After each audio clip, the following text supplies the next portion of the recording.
কুরুক্ষেত্রের যুদ্ধে অর্জুনকে গীতার উপদেশ দিয়েছিলেন কৃষ্ণ। সেই উপদেশগুলি আজকের যুগেও প্রাসঙ্গিক এবং উপযোগী।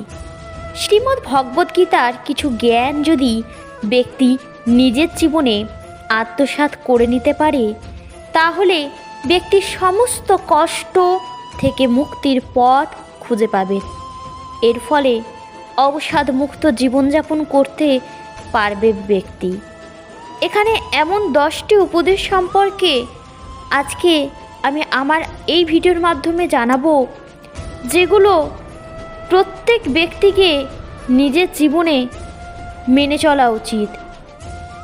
চলুন তাহারে শুরু করি শ্রীকৃষ্ণের বলা সেসব উপদেশ বাণীগুলি। শ্রীকৃষ্ণ বলেছেন, বর্তমানে বাঁচতে শেখো।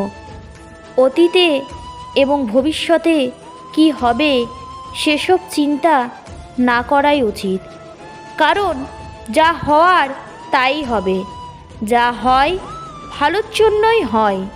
তাই অতীত ও ভবিষ্যতের চিন্তা ছেড়ে বর্তমানে বাঁচতে শেখা উচিত।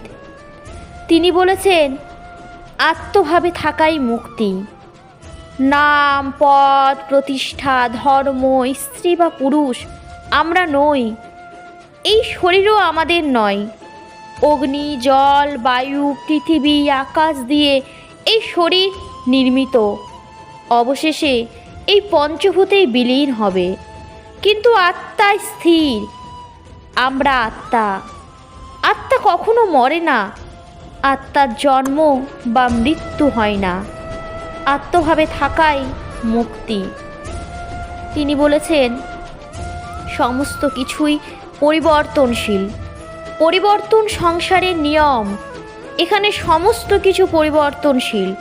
তাই সুখ, দুঃখ, লাভ, ক্ষতি, জয়, পরাজয়, মান, অপমান ইত্যাদির মধ্যে একটি স্থানে অবস্থিত থেকে জীবন উপভোগ করা উচিত।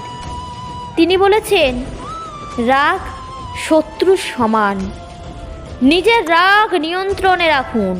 রাগের ফলে ভ্রম সৃষ্টি হয়। এই ভ্রম বুদ্ধিকে বিচলিত করে তোলে। এর ফলে বুদ্ধি নাশ হয়। ব্যক্তি পতনের দিকে অগ্রসর হতে শুরু করে। রাগ, কামনা বাসনা ও ভয় এগুলি আমাদের শত্রু। তিনি বলেছেন, ঈশ্বরের প্রতি সমর্পিত থাকুন। নিজেকে ঈশ্বরের চরণে নিবেদন করে দাও।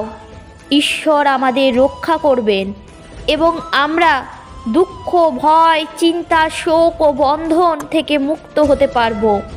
তিনি বলেছেন, দৃষ্টিকোণ শুদ্ধ রাখুন। নিজের দৃষ্টিকোণ শুদ্ধ রাখতে হবে। জ্ঞান ও কর্মকে এক রূপে দেখতে হবে। এর ফলে আমাদের দৃষ্টিকোণে পরিবর্তন আসবে। তিনি বলেছেন, মন শান্ত রাখুন। অশান্ত মনকে শান্ত করার জন্য অভ্যাস ও বৈরাগ্যকে নিজের মনে পাকাপোক্ত স্থান দিন। না হলে অনিয়ন্ত্রিত মন আমাদের শত্রুতে পরিণত হবে। তিনি বলেছেন, কাজ করার আগে বিচার করুন। আমরা যে কর্মই করি না কেন তার ফল আমাদেরই ভোগ করতে হয়। তাই কর্ম করার আগে বিচার করা উচিত। তিনি বলেছেন, নিজের কাজ করুন। অন্য কারো কাজ পূর্ণ করার চেয়ে ভালো নিজের কাজ করুন। অপূর্ণ হলেও একে নিজের কাজই করা উচিত। তিনি বলেছেন, মমত্বকে জীবিত রাখুন। সকলের প্রতি মমতা, সমস্ত কাজে কুশলতা ও দুঃখরূপী সংসার থেকে বিয়োগের নামই যোগ। শ্রীকৃষ্ণের বলা গীতার 10টি বাণী আশা করছি আপনাদের ভালো লেগেছে। আপনাদের যদি ভালো লেগে থাকে এই বাণীগুলি শুনে, তো অবশ্যই চ্যানেলটিকে সাবস্ক্রাইব করে দেবেন এবং ভিডিওটিতে একটা লাইক দিয়ে দেবেন এবং ভিডিওটি শেয়ার করবেন। আমার আজকের ভিডিওটি এই পর্যন্ত থাকলো। আপনারা ভালো থাকবেন, সুস্থ থাকবেন।